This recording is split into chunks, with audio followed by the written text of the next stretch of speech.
8, 9, 10. This is Chad here, and you're listening to My Alien Life.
Hey everybody, welcome. It's Saturday night.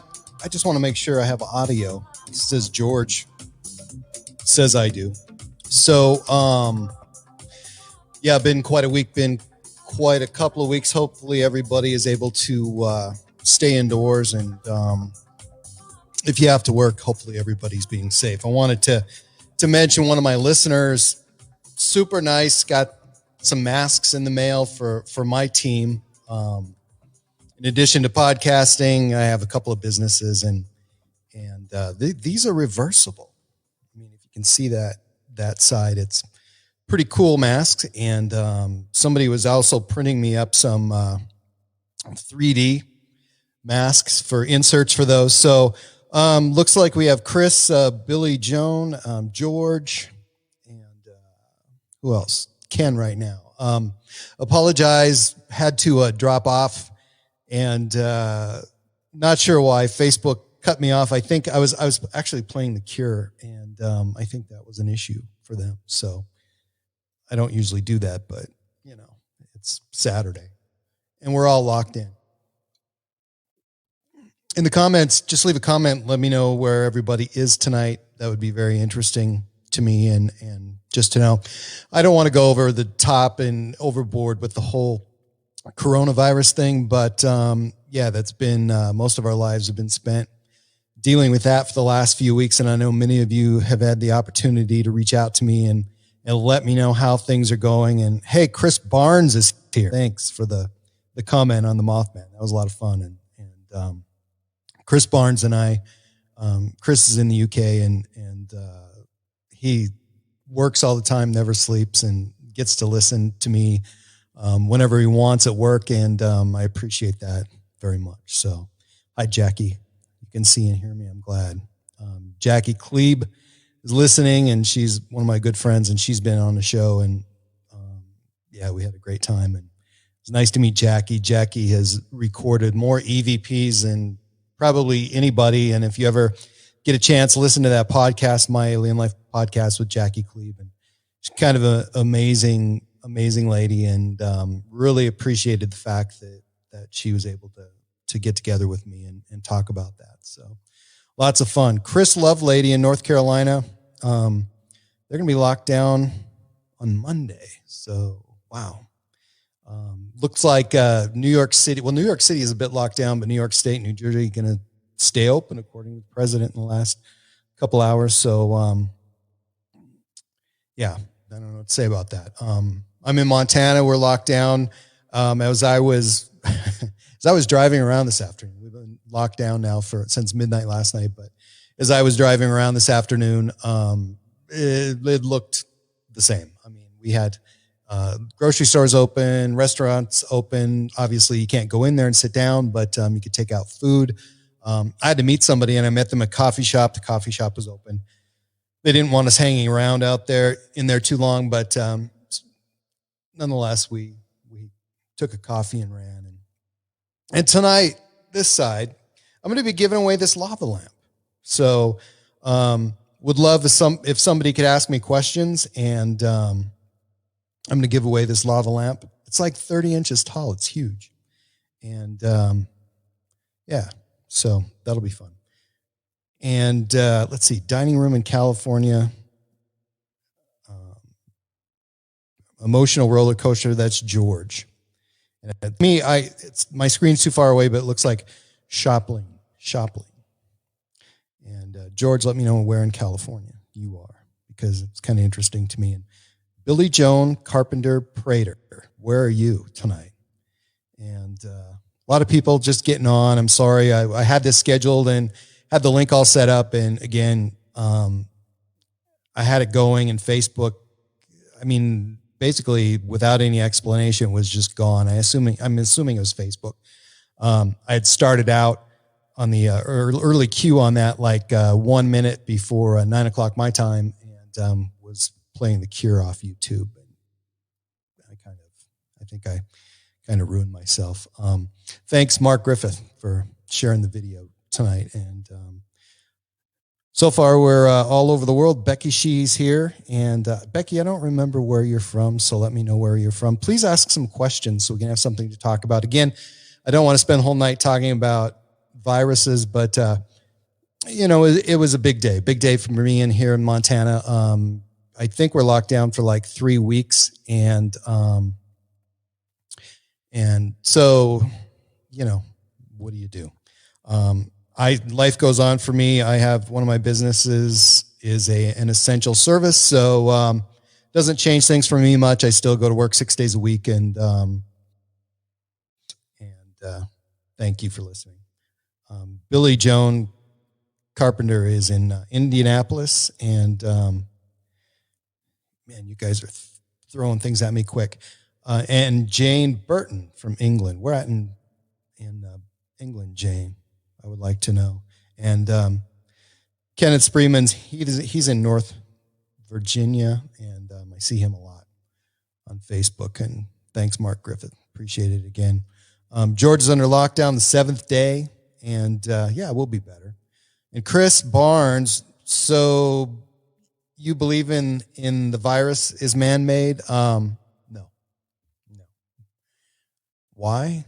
I mean, I know we have a lot of people who believe that it's man-made, but there's a lot of people out there on this planet, and we're going to get into things more in the future that we shouldn't be in. And the more we explore every nook and cranny of this planet, the more we're going to get in trouble. So, there's going to be more of that, I believe. And unfortunately, only time will tell, but hopefully we'll learn how to deal with it. And believe me, we've dodged a few bullets in the last few years. SARS was a big one.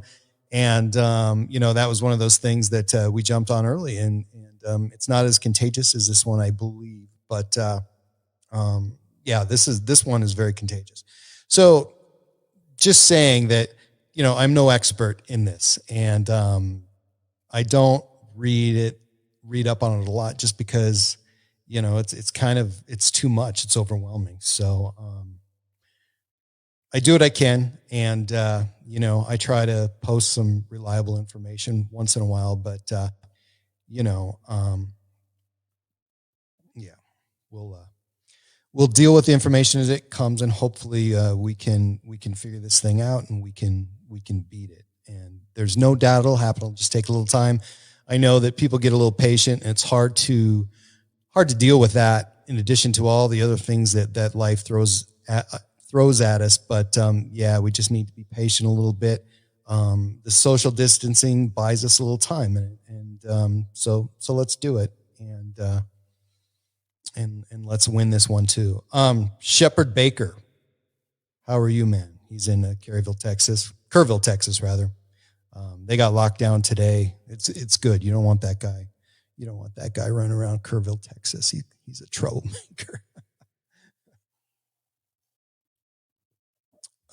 Chris says, apparently from what I heard, it was created here at Uncle Chapel Hill. Yeah. Well, sounds like it originated in Asia and or at least that's where it really got its big start. So let's move on. We were, if you're a listener, an avid listener, you notice that, I've been pumping out the podcast lately, and, last night I had Bill Kuselis, and he was on, and we talked about Mothman, and that's an interesting topic, and it's something that only in the last few years I started looking into, and Bill's an expert and just an avid researcher on the subject, and fairly amazing guy because very articulate, very smart man. He's getting his PhD, and so I'm looking forward to hearing more good things from Bill Kuselis, and I had some other Kuselises that left me some comments, and hopefully I'll hear from more of his family because really nice people, I think, and really a pleasure to have him on last night. And I was able to sit down with him for over an hour and talk about West Virginia and some of the things that occurred there, and super interesting stuff. So Chris says Chapel Hill, yeah. And Jackie Klebe locked down for 2 weeks. Jackie, how long are you going to be locked down there? Any word? And again, ask me questions. If you ask me a question, you're going to be in to win this lava lamp. It's like 30 inches. It's going to cost like $50 to mail it. So hopefully somebody wins it in Montana. I can save on postage. But it's been sitting back there, and as you can see, it's kind of stuck. I don't keep it very warm in my house. I would rather have it like 50, 55, 60 degrees in here. And, that's not very good weather for or a very good temperature for a lava lamp. And, it takes a while for it to move, but it works really well, and it's pretty amazing. And, it's a nice thing to have as a background, but I'm going to mess around with this set a little bit. And I don't do too many things live, and I probably will do maybe once every 2 weeks in the future because it's a lot of fun to do things live. Just reading comments here. And so Jackie says she doesn't know yet, but they just came back from, I'm assuming that's what that says. We just came back from a month trip to Australia. So it's nice that you got to get back to the U.S., Jackie, because a lot of people are stuck. I have friends stuck in Peru and fighting every day and trying to get home. So God bless them, and hopefully they can get home. Excuse me one second.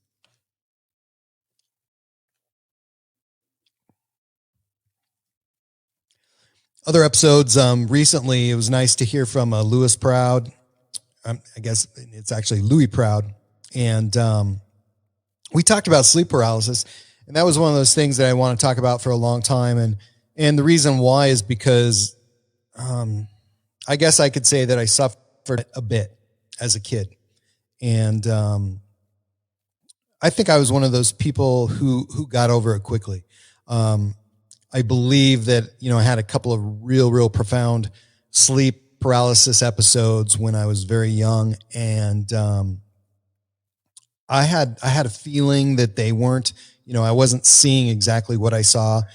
and saw a couple of really dark creatures looming over my bed, and I heard that's very common. And so I would fight it. And when I would get that the feeling, sometimes when I'd wake up, sometimes I'd hang on just a little bit before I would become fully awake and then try to move. Other times I would just be falling asleep and it would happen. I would try to catch that right before that sleep paralysis hit. And, I think sometimes when you're in bed and you're starting to doze off and you jump a little bit, that seems to me to be maybe one of the signs of sleep paralysis. And, I'm no expert in that, but it was one of those things that I overcame, and it happens once in a while. And I had a lot of interesting stories from people who commented early on in November. I'd thrown out a question about sleep paralysis, and I thought we could use some of those questions on the show, and just really, really interesting stories. Some were really scary. Chris Barnes, man, thank you for showing up a little bit. It's, let's see, it's like 4 a.m., 9, 10, 11, 12, 1, 2, 4 a.m., 4:30 a.m. in the UK, and he's going out to milk the cows. So good to have you along for a little bit. And Chris, you can listen to this in a little while when you, or after you get some sleep after milking those cows. So thanks for showing up. So that was Louis Proud. And prior to that, I had a man by the name of Robert Vanderbrook, and Robert and I and Cassidy Lightwing, we talked about Cassidy Lightwing is basically an alien, and he always has something interesting to say. So I've had him on a few times. And one of the things that is nice about having him on the show is the fact that he could comment on anything, talk about anything. So, once in a while, if I have him on with somebody that maybe I don't know the subject matter as much as I'd like, he can add a lot of depth to what we're talking about. So that particular episode, which just was published just a few days ago, I believe it was on the 25th, the 20th rather. So Robert Vanderbrook and Cassidy and I, we had talked about aliens and abduction, and Cassidy was talking about alien abduction from the point of view of an alien, and Robert was talking about it from the point of view as an abductee and an experiencer. And he's been around and he's had a lot of experience. He is very, very versed at talking about crop circles and other phenomena related to that, and pretty amazing guy. So listen to that one. That's a good one. So there was 3 of us on there. It's kind of hard to put that together on short notice, but good one. George Orwell Bunyay, how are you? Nice to have you along. And that person's going to be on the show. It's coming up. I don't have my calendar in front of me, but that's going to be a good one. This person's an experiencer, and we'll call this person an experiencer plus, and George Orwell Bunyay. So we'll talk about that later. But Jackie Klebe talking about sleep paralysis. She's experienced it since she was 19 years old, and not for the last 6 years. But it is very scary, really scary. And Chris says, me too, I wasn't allowed to have a baseball bat in my room because the possibility of waking up fighting. And I always have nightmares every night, but they're reoccurring dreams. And I feel their past experiences very detached, and they stay with you, if you catch my drift. That's interesting because past life experiences. I wondered about that, and I've never really talked about this much, but at all on the show. But when I was a kid, I would have these really, really vivid dreams, and really young, and I was always in these really colorful rooms, like maybe a turquoise room with turquoise walls, with bright reds and just greens and really gaudy colors with with people that were really, really dressed up, like they were at an event. And for some reason, I would get the feeling that I was in a movie theater, and in the dream. And I saw things in those dreams as a kid that I probably wouldn't have known as a kid.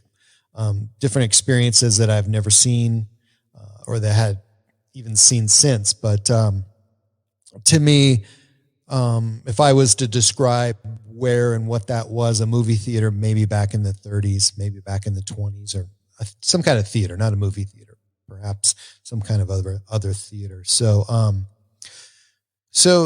there's that, and I think a lot of the people that I have on the show and a lot of the people that are listening tonight may have had experiences that they can't explain, but they have multiple experiences. They're multiple experiencers. For example, maybe they've had alien contact. Maybe they've seen UFOs. Maybe they've seen ghosts or apparitions in their house.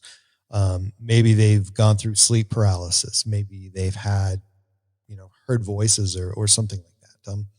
So many of these people, their mind is open and able to accept some of these things that others won't. And I don't know what the mechanism is or how that works. I just know that I've talked to a lot of people, and many of them have experienced different types of phenomena on different levels and different occasions that were from different sources, and so I don't know why that is. And somebody's asking me, yeah, exactly. Why do some people experience so many things and some don't? Well, that's a good question.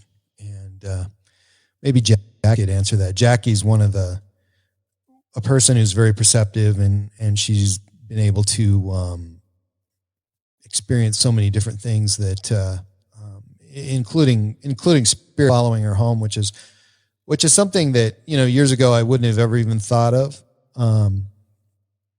But yeah, that happens.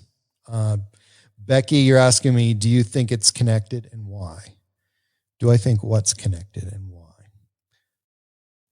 So we might not connect here in the comments because what I'm talking about, and there's a little bit of delay. So if you could ask questions that are a little more complete, and I'll kind of get the whole picture. Bill Kuselis. Good evening, sir. Thank you for joining me. And thank you for joining me Thursday night for our Friday night show. It was a fantastic show, and lots of people are listening. That'll be probably this month. It'll probably be, unless somebody really comes on the show and tops it, that'll be one of the biggest shows of the month, because there's not a lot of stuff on the internet about Mothman. And that's a really interesting part of the world too, and I'd like to check it out. Bill, I looked on your Facebook page and I saw pictures of you in West Virginia, and that really looked like an interesting part of the world. So I'd like to visit that too. So Becky was asking me, do you think that all phenomena is connected? That's a good question, and I've been asked that a lot, and I'm going to say I don't know. I mean, my own perception of that and how I feel about that, I would say it's not connected. But if you talk about energy, and I don't want to get too deep because this is just not what I'm about. I'm about listening to you people tell your story. But I think you have energy, and of course you can't create energy.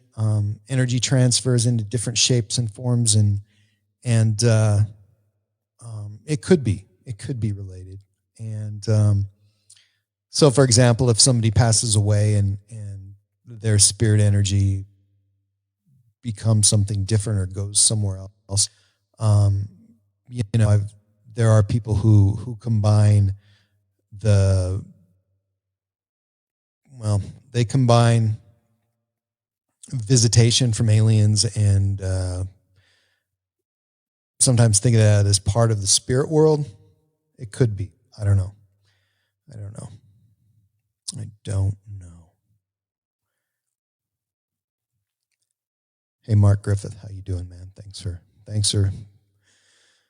for being here on Saturday night. I know one of the things that somehow Saturday Night Live is on tonight, and it's really cool that those people could get together and do a show of some sort. I know that some live shows that are on during the week have been on, and they've done them. Like Conan was on and did a show from his house, and different things like that. So people are getting creative. I think that's really cool. I think one of the things that definitely is happening here on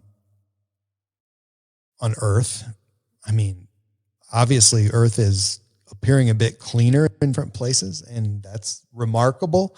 That's fantastic. But it didn't take a scientist to tell me that, when we shut down production a bit, things are going to be a bit cleaner and a bit different. Kevin Briggs, how are you tonight, sir? Thank you for being here. So yeah, things are changing remarkably. People are getting a chance to stay home with their kids. Hopefully they're doing something, being productive. You got to know that in 2 months from now or something like that, we're going to have some beautiful lawns out there. I know mine's going to be fantastic.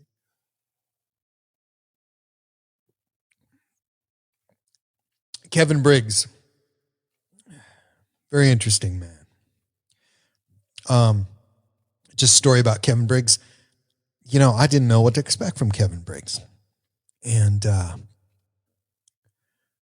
he's an author, and he has a really cool book out there that everybody should grab. But I just didn't know what to expect, and wow, Kevin Briggs came on the show and he just took off. It was one of my earlier memorable shows with an author that I was just glad he was there. I mean, the whole hour plus, I mean, it was so interesting. So thanks for that, Kevin.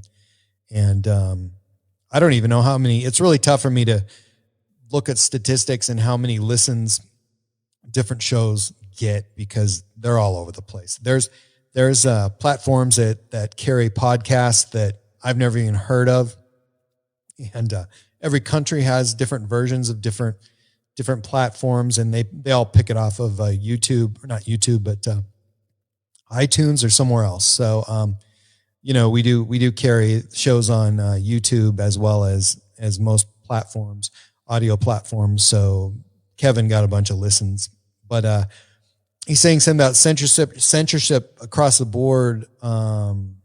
If it doesn't fit the narrative, censorship is the way. The ETs are here. They're among us. They will continue with mass sightings and individual contact.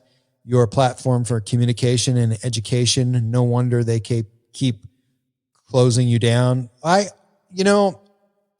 It's interesting. I don't know if I'm being closed down. You really start to notice things when weird things start to happen. But as you know, and you've listened to the show, had 2 lightning strikes nearby that knocked down electricity while I was podcasting. And it wasn't in the middle of it. It wasn't in the end of it. It was even before we got started. I called somebody up and lightning strikes and it was done. I've never talked about this, and I'll talk about it now just because I had, so it was Halloween, prior to Halloween, about a week before Halloween. And I didn't know what I wanted to do a show for Halloween. Had no idea what I was going to do. And it was kind of getting down to the wire. And so I contacted this guy and a few months prior, and he just happened to get back to me at the same time, John Barber. Now, John Barber, if you used to watch TV back in the 70s, he was a news show host in LA. He did all kinds of news shows. He also did a show called Real People. And Real People was Malcolm Barber, and there was a lady on there named Sarah Purcell. And this is dating me. This is late 70s. And basically it's just a show about people and their talents and diversity and whatever else. So it was a story. It was stories about people. So it was the first, and John Barber will tell you this, it was the first reality show that was on TV. And so John Barber was going to be on. And John Barber wrote about the Kennedy assassination. So he had put together, from a little bit different point of view, his spin. And so he'd put together a series of videos. He had a book about the Kennedy assassination. He wrote one. He has an autobiography. And so it was Halloween night. I was going to do a show. So I'm trying to remember this because it didn't go the way I wanted it to. So it was Halloween night and getting ready to have John Barber on. So I call him and he doesn't answer the phone. And okay. So I call him again, doesn't answer the phone. Call him again and he said, sorry, I have people here. I can't talk right now. Can you call me back? And I was like, wait, and click, he hangs up. So I was a little bit perplexed, not knowing what to do. So I said, screw it. I'll just call the guy again. So I call him again. He answers the phone and I said, this is Cameron Brower, My Alien Life podcast. And we were going to do a show tonight. And, he's close to 90 years old. So I was going to cut him some slack. So he said, okay, let's, whatever. And call me back in like 10 minutes. So I called him back. So, he was on and we were talking about the Kennedy assassination. And, it was interesting because he started out talking about him being a producer in TV, whatever. And very, very, lot of information, very fast getting thrown at me, and about his illustrious career. And then he starts to get in to the Kennedy assassination and talk fairly nonstop for about an hour. And a lot of it was really, really inappropriate and stuff that I really wouldn't have wanted on this podcast. I've had things just do a 180 on the podcast and, the content suddenly changed from what I thought it was going to be. So, that wasn't unusual for me to have that happen, but, I could edit that out. So I'm I have a notepad here always, and I was doing a lot of writing, a little more writing than I wanted to do. And then I also have a Google Doc up there and I'm typing and, I'm talking very little, which was good because I had to do a lot of writing and, and trying to figure out how we could put this show back together, and I figured I probably was going to need about 3 hours. I wanted it on that night. I was like, there's just no way that's going to happen. And, it's going to be on very, very late Halloween night. And long story short, this is a long story, but sorry about that. But, so got to the end of the interview and, thanked the guy and he's gone and it was over the phone. And, I'm recording it on, my Mac and I also have a Rodecaster Pro and which has an SD card in there. And I was recording at the same time on the SD card. Well, he's calling me back, and what, he wants to know when it's going to be up and send him the links, whatever. That's good. So yeah, I'll do that. And, so I went to, my Mac and looked at it and there was an error, right at the beginning and it didn't record. So it didn't give me anything and it didn't give me any warning. Also, so then I take my SD card out and I put it in my Mac and there's nothing on it at all. And I was watching it record. I was watching it count. The big record button was red and all that was happening. And and I got absolutely nothing on that show. And, it was kind of a blessing in disguise. It was nice to be able to go to bed after that because it was a little exhausting. And that type of show that, somebody was throwing some stuff at me that most of it I didn't agree with. And it was real bad, but I was prepared to fix that and remove that. But, yeah, it's crazy life sometimes. David House, how are you tonight? He says, was a great show. Love the crazy martial art guys catching arrows and bullets. I don't know what that means. Explain. And Chris, talking about, let's see, what does Chris say?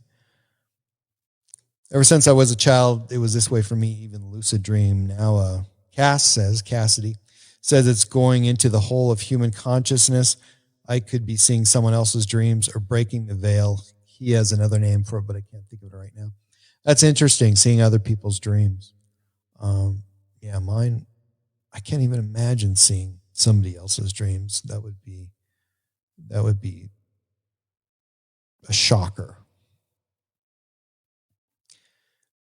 to say the least.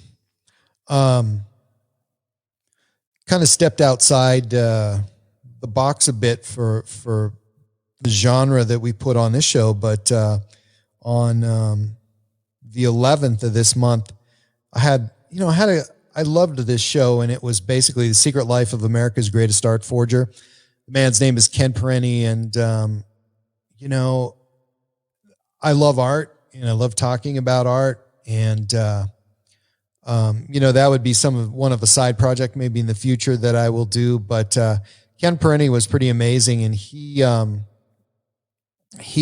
basically got away with art forgery, and I don't know why that would happen. I mean, he was arrested by the FBI and he was questioned. He has done hundreds of paintings that have hung in galleries in people's homes and walked away with a bit of money. Once over $700,000. He is an exceptional artist, but again, it was art forgery, and he has a book. That's his book, The Secret Life of America's Greatest Art Forger, and it's a fantastic book. One of the things that's really interesting about him is that he still creates artwork and basically calls them forgeries, and or copies, or he does work for other people as well, but he's still an artist and still loves that lifestyle. And when I say that lifestyle, his lifestyle is a bit unusual. He wasn't the starving artist. He was able to make a little bit of money from his art, and it's just a really good show. And he's again very articulate and knows the art world, and he loved the glamour of the art world and was able to be a part of that for a number of years. So check out that podcast with Ken Perenni, and really nice to have that gentleman on the show. Let's see. Yeah, David House on Real People. Yeah. David says he'd like to see maybe a show on black-eyed kids, Bigfoot. Bigfoot wouldn't freak him out, but the kids would. Yeah, the kids, that's a crazy thing. There's so many things, so many different alleys we can explore here. And, I really rely on everybody out there to point me in the right direction, just because, I try to take the show and keep it at a level that's a bit, how do I even say that? You guys love when shows just are totally off the hook, and I respect that. I mean, I did some shows that I thought, wow, these people are going to hate this. And they loved it. You guys loved it. And thanks for that.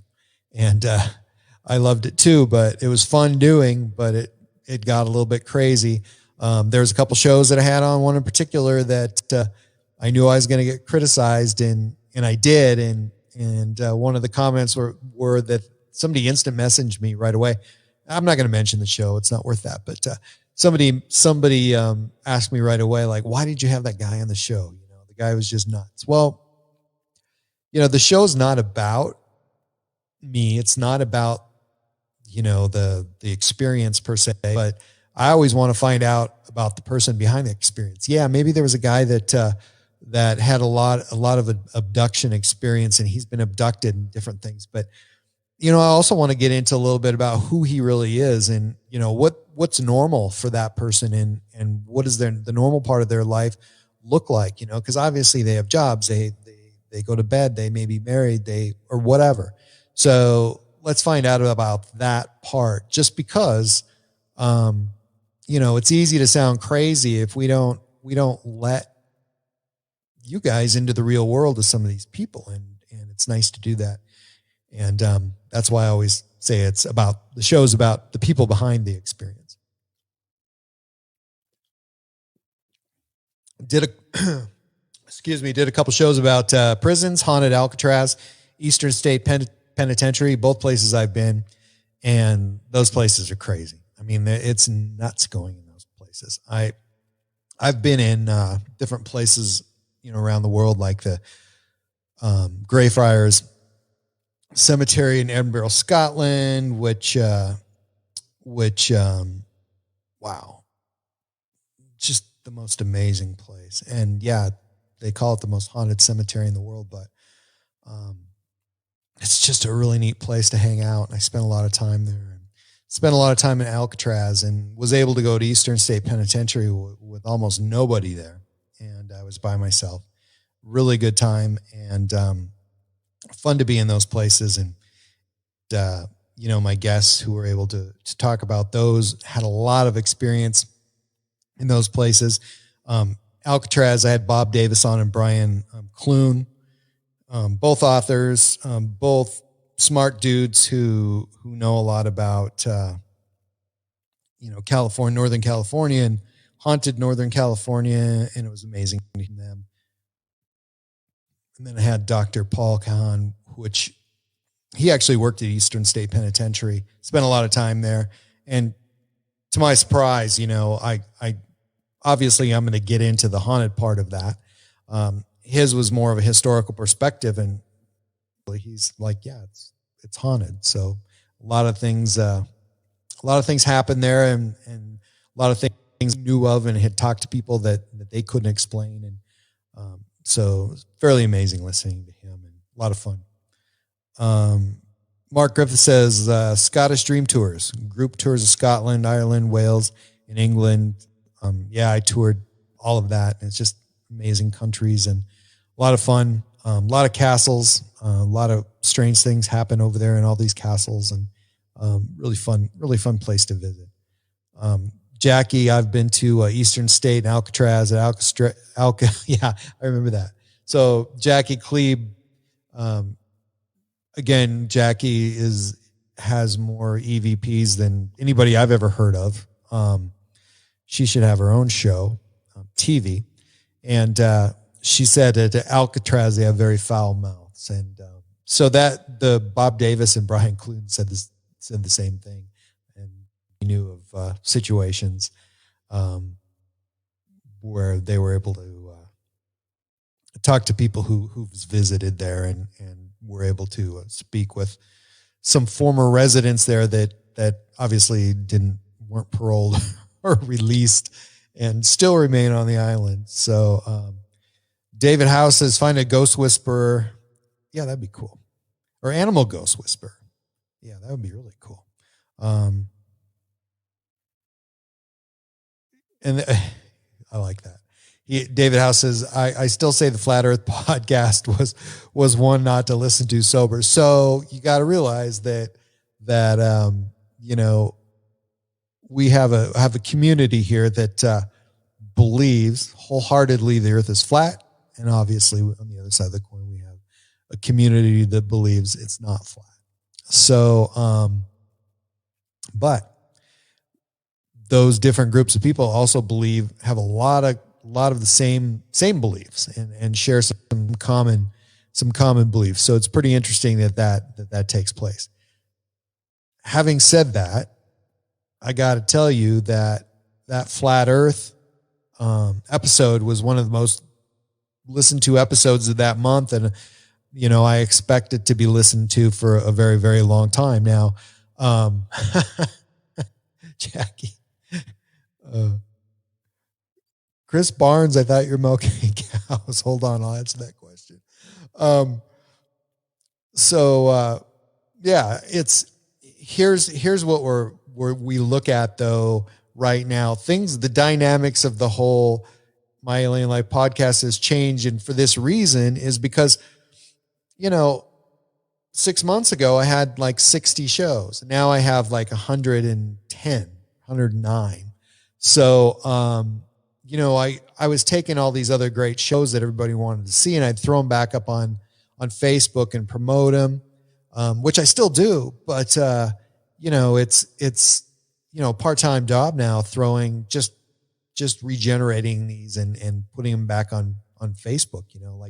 Like Lori McDonald, I was just thinking of her today, and I'd love to have her back and have you guys listen to her show again. But I really want you to listen to all these new shows because they're really special. So, hoping some of my friends would be on, like Hunter Brown, which I haven't seen him pop up yet. Everybody knows where Hunter Brown is tonight. Let's get him on here and have him asking questions. If you know Hunter Brown. All right. Oh, Chris says the clocks have moved forward. I'm early. Yeah, that's cool. So glad to have you back. What's my favorite conspiracy theory? One time I remember like in the 90s when internet was really early, and I was looking, or the early parts of the internet, and I was looking up, hey Sev, I didn't see you sneak in there. Ask a question, please. Sev Tuck is here. So I was Googling, or not even Googling, I don't remember what it was, Yahoo, and there was a search engine that I used. Oh, the Hunter Brown's here. Hunter, ask me a question, please.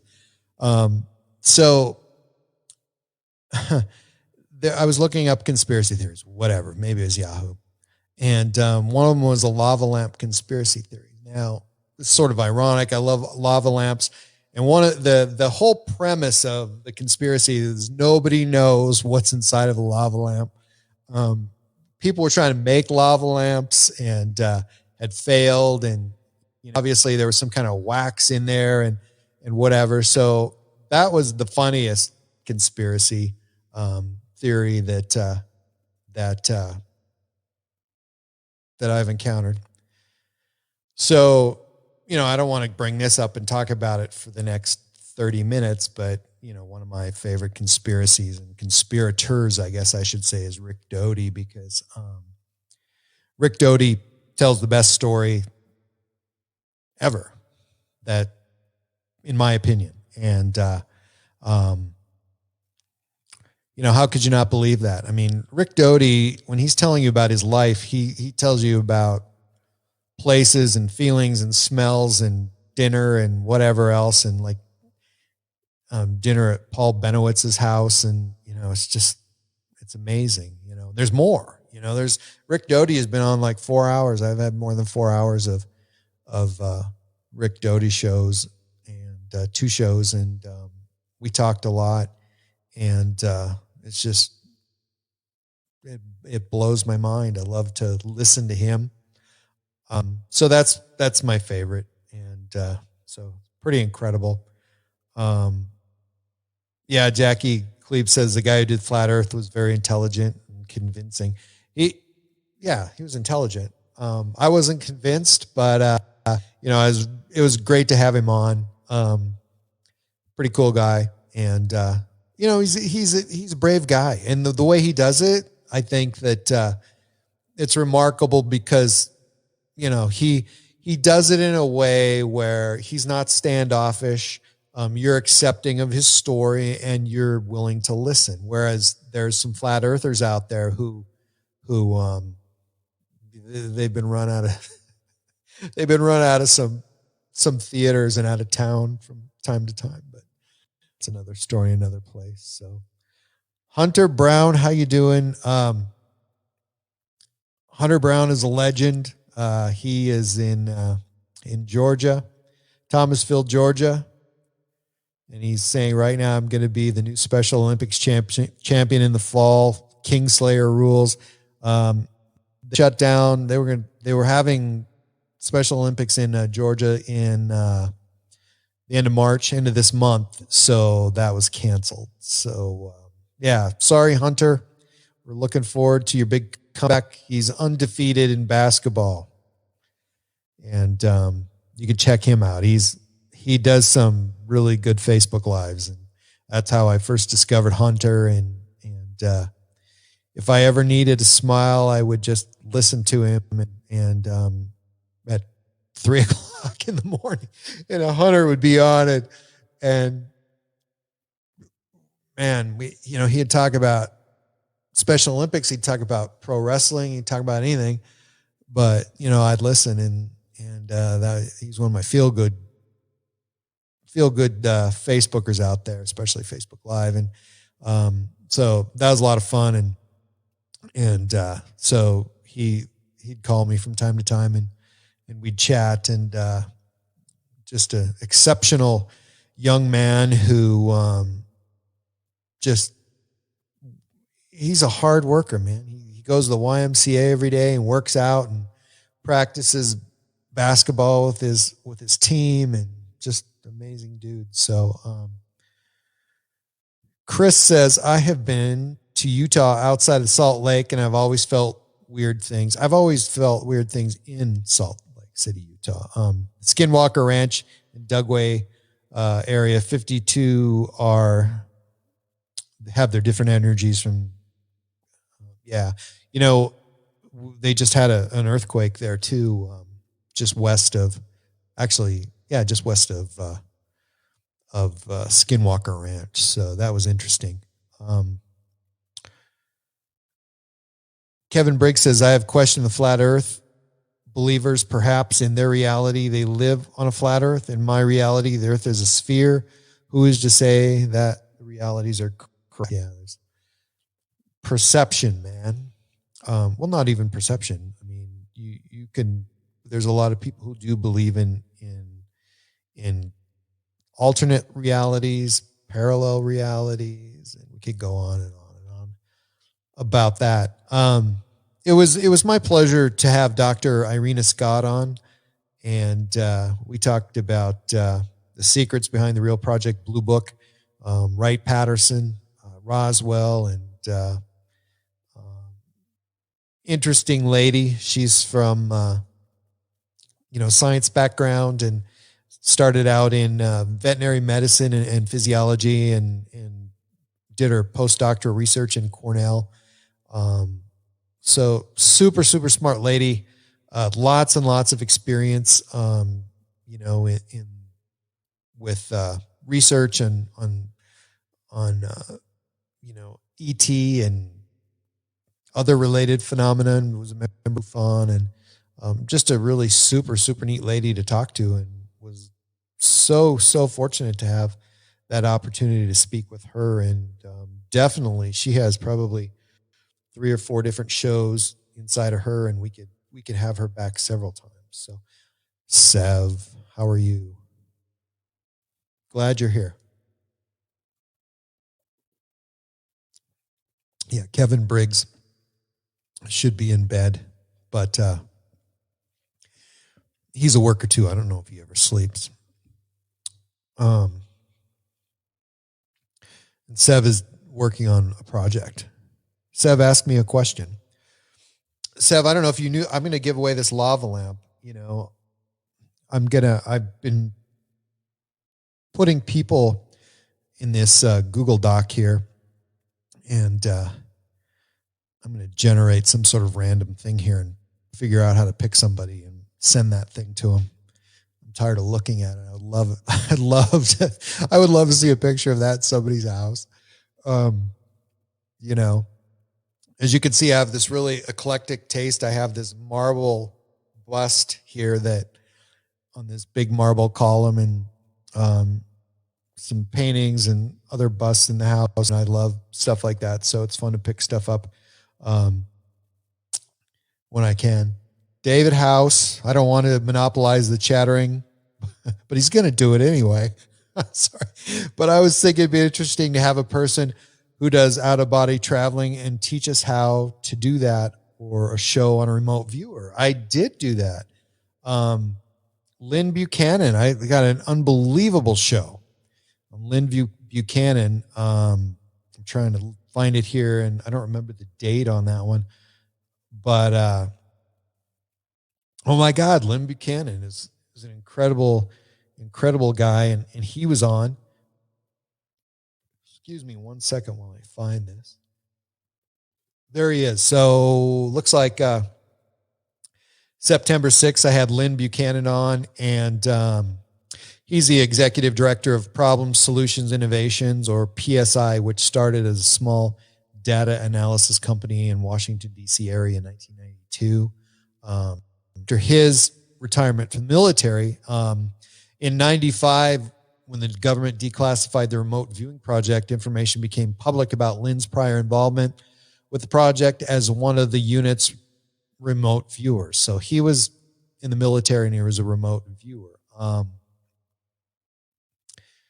Let's see what else. The U.S. government used a specialized form of remote viewing known as controlled remote viewing, CRV. Lynn's involvement with CRV came about by a long, strange, and series of events, some of which are still classified. Lynn was brought up into the unit in 1984, and he remained there on special assignment for the rest of his military career. So, yeah, Lynn Buchanan was highly recommended, and I had a couple of people like David Powell.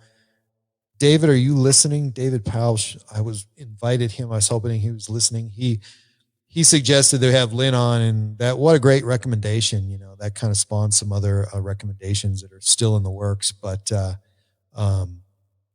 we'll see. Yeah, Chris, that would be, if you put that in the barn with your cows while you're milking, they would probably quit. I don't know. Mike Quinn, my good friend, Mike Quinn. Thank you. You're a good looking guy yourself. And I always thought that, Mike Quinn and I, we had some good times. He moved. He was a Montanan. I mean, Mike Quinn is born in New York, lives in California, but he was born in the wrong place. He's one of those kind of guys. He was born in Montana. We spent a lot of time together. I remember one night in particular, we were big racing fans. So we were at, I actually used to have a stock car and I used to race, which is a whole nother story, which I'll never talk about. But Mike and I would go to the racetrack and watch stock cars. And we were coming home and we stopped at a place and we decided we wanted to order every app on the menu. And we were there like 3 hours drinking and eating every appetizer. And then Mike became diabetic and then I became diabetic. So, it worked out for Mike though. He's super fit and I'm still working on that. I think it takes a while to get to that point where you don't just still love donuts and beer. So, Sandra, thank you so much for trying to get David Powell. I invited David Powell. David Powell should be here right now, but yeah, Dave House, check that out because it's a good episode. Lynn Buchanan's a cool guy. Let me back up just a couple of months here. Bear with me 1 second.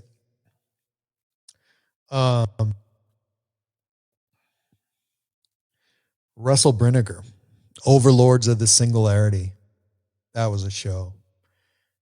If you ever want to read a book about, well, the way I described it, you want to read a book about everything, read Russell Briniger's book. It's huge. It's called Overlords of the Singularity, the Manipulation of Humankind by Hidden UFO Intelligences and the Quest for Transcendence. He had a near-death experience that prompted an awakening of his underlying interdimensional nature of reality.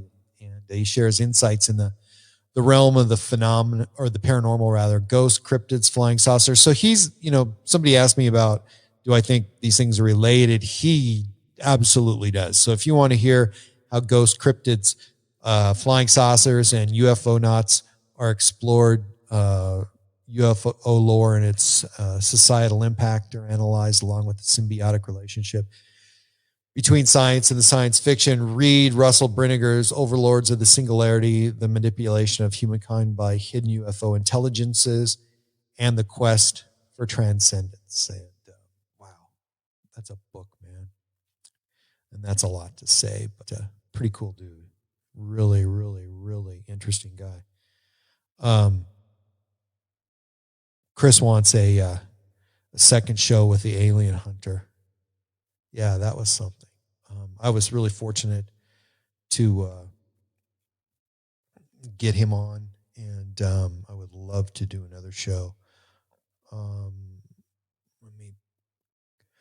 So one of my favorites, because I love physics, I had Dr. Kevin Knuth, and we had talked about the physics of interstellar travel, time, space, and then we jumped into Moscovium, which is element 115, which is so well known in our UFO family, and Bob Lazar, and so of course I hit him with that. But Kevin Knuth is a former NASA research scientist who worked for 4 years at Ames and in the Intelligence System Division, designing artificial intelligent algorithms for astrophysical data analysis.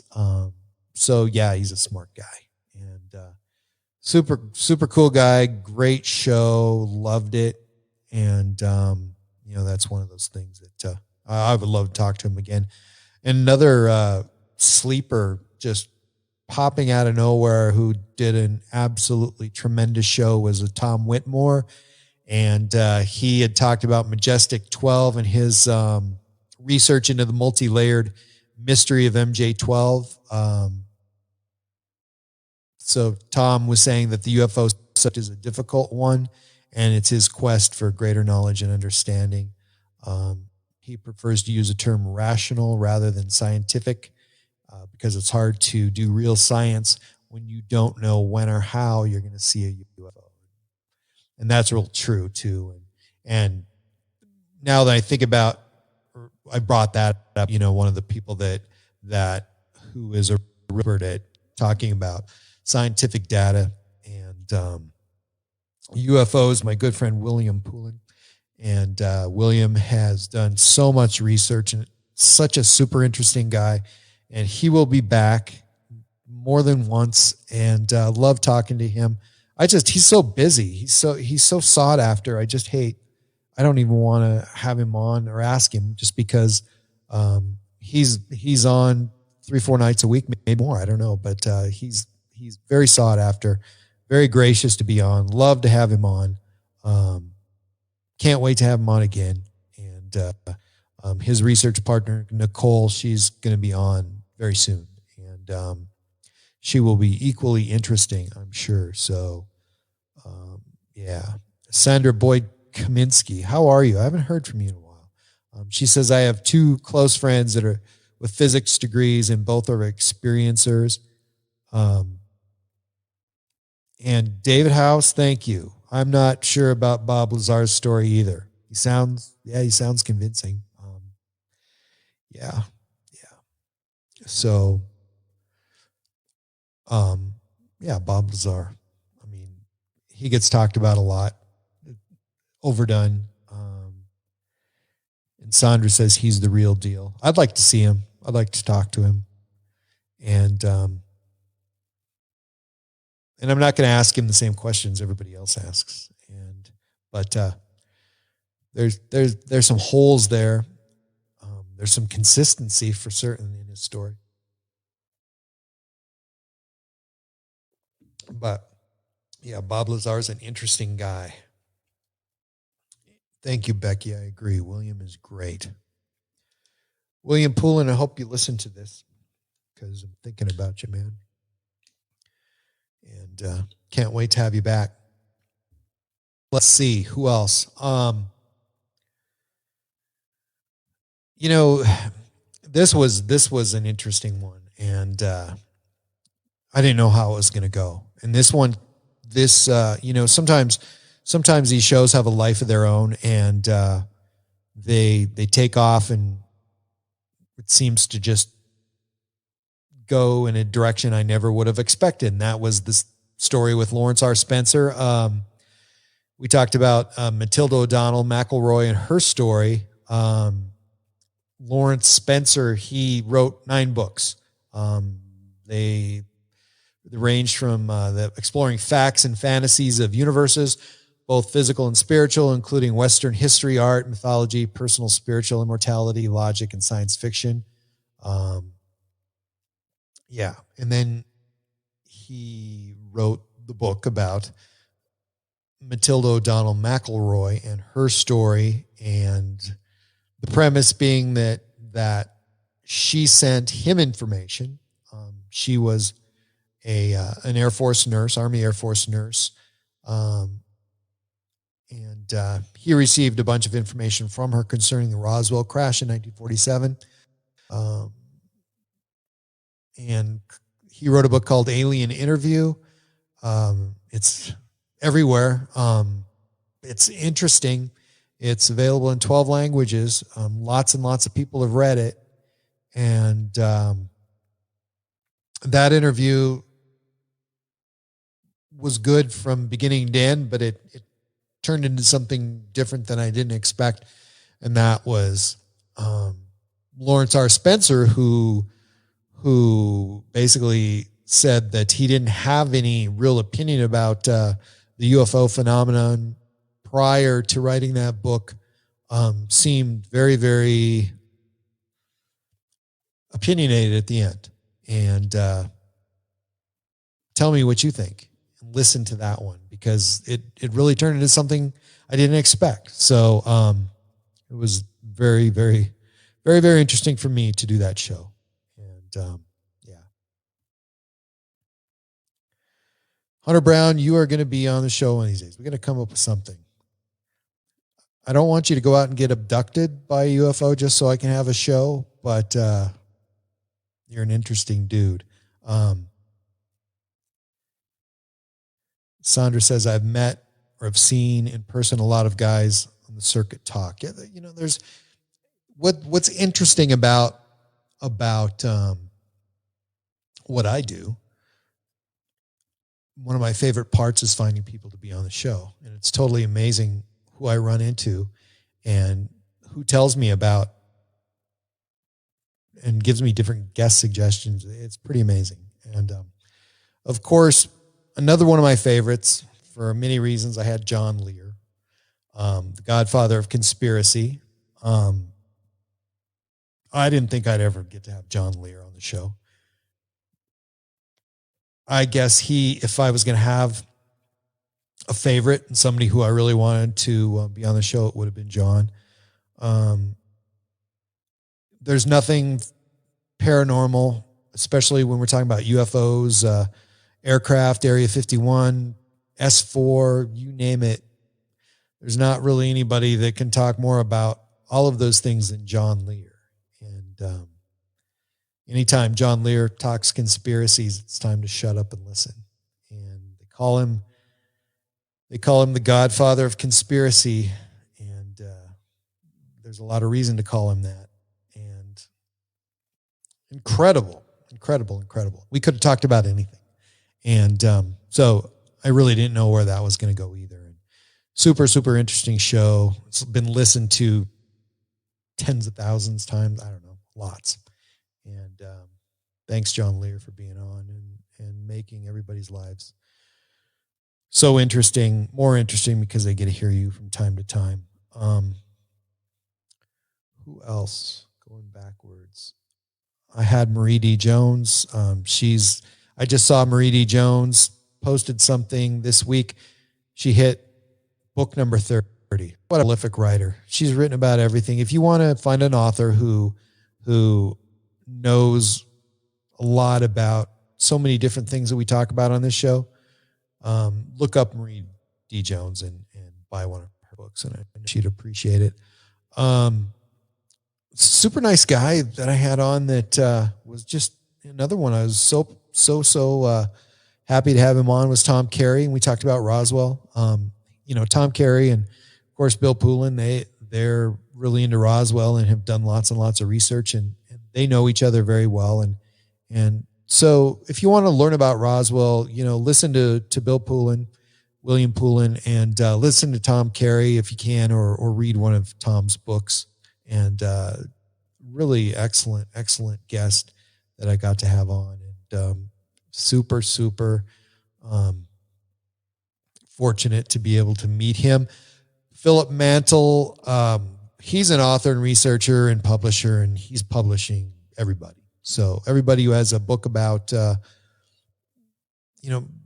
mostly UFO related and the UFO ET phenomena, and Calvin Parker and Charlie Hickson and all those guys, they're digging deeper into the Pascagoula UFO case, and they've come up with more information, and Phil Mantle is helping publish more books and as they get more witnesses. And so that's a work in progress. And that's one of those things like Roswell that we'll be hearing about in a long time. So somebody brought up before the alien hunter, and of course I didn't talk much about that, but Daryl Sims, he's the alien hunter. He specializes in abductions and implants and mutilations. He's been researching almost 40 years. And Daryl's super nice guy. Look at his website, alienhunter.org. Find out more about him. Just a great dude to have on the show. And thanks, Daryl. It'd be nice to have you on again in the future. And I'm just going to talk about one more here. I had a gentleman from England, Bradley Powers. Now, Bradley Powers is one of those people that can talk on a lot of subjects. He's a necromancer and a possessed shaman. Look him up. He's on Facebook. His name's Bradley Powers. He does a show on Facebook Live. I believe it's called the Esoteric Encounters with Bradley Powers, and check him out. So I'm sure he'd be glad to hear from everybody, and I'm certainly glad to hear from everybody tonight. Let me just look and got behind my questions a little bit. So why does the U.S. have such a monopoly on the alien topic? You know what? South America, Mexico, Brazil, some of the South American countries, they, within their countries, it's huge. The UFO phenomenon is huge. So I believe that, we're well known here in our ability to print and the different types of news media that we have, printing and especially this like podcasting. We have more podcasting than anywhere. And I think the other reason is the ability to speak English. There are a lot of experiencers in Japan, and there's Philip Mantle put out a book from a Japanese gentleman who the book seems very, very interesting. And I contacted him. He contacted me right back and had to decline being on the show because he can't speak English, and which I was very grateful, but it would have been an excellent show. So the Japanese have a long history of seeing flying saucers or flying discs and different UFO phenomena. And so, Japan is a place with a lot of experiencers, and unfortunately, not everybody speaks English there, so it's hard to get the word across. So, I think they're everywhere. And Sandra says, I'm an experiencer and been facilitating UFO experiencer group for over 8 years. Very cool. Giorgio Tsoukalos from Ancient Aliens. I would love to talk to him. And I've reached out to him. I don't have a good contact for him. I had a physical address, which I've written to him. I have emailed him, so I don't know if those are current emails or I just haven't heard back from him. So he's definitely going to be on if I can get a hold of him. And yeah, I wouldn't stop bugging him. It'd be just really cool to talk about whatever with him. So good night, Kevin Briggs. Thanks for being on the show, and I'll talk to you again someday soon. So, David, yeah, I haven't had a 9/11 one. And, I have a hard time with 9/11 just because I was with my family on vacation. We got stuck in the middle of nowhere and with no transportation and no flights. And it was a very traumatic experience, and having to watch that and witness that on TV and then having to find a plane to travel on shortly thereafter, which ended up being a week later. But yeah, that was a hard time for us as a family. So I'd probably talk about it, but yeah, it probably is going to be somewhere further into the future. But we could explore different angles on that too. I mean, we could go just about anywhere with that. But thanks for the suggestion. So we're almost into this 90 minutes, and I think it's time to go. It's late for me here. It's late for you guys. I know on the West Coast, it's only 20 after 9 p.m. But thanks, everybody, and thanks for showing up. And I appreciate you listening to my Alien Life podcast. And everybody be safe. And it's a tough time right now. And I know it is for everybody for many different reasons. So reach out to each other.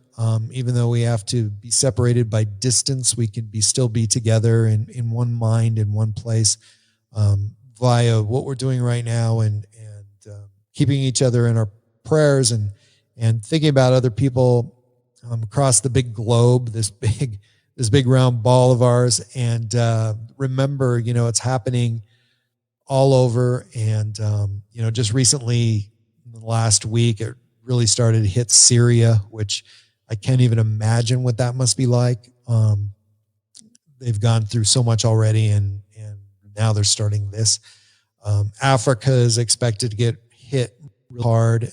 Anytime Africa has any other problems, whether it be floods or droughts, they have problems with viruses and other diseases and things like that. So it's going to be a tough time for them, a tough time for everybody. So reach out, keep everybody in your thoughts who aren't doing as well as you, and say a prayer for everybody and the world, and I'm certainly doing that for everybody who I get to interact and have the pleasure of being able to do shows for weekly. And I appreciate you and think about all you guys all the time. And I try to reach out and speak to everybody as often as I can, and send you guys a message. And Kevin, thanks. I see you're on, Kevin Common, who has been on the show, and he did another amazing show very early on, which was probably about 8 months ago on the podcast. And Kevin was in the U.S. Navy, and thanks for your service, sir, because it was a very selfless thing to do, and we appreciate you. So good night, everybody. I love everybody, and just be good to each other, and let's make it a brighter day. Thank you very much. My Alien Life Podcast.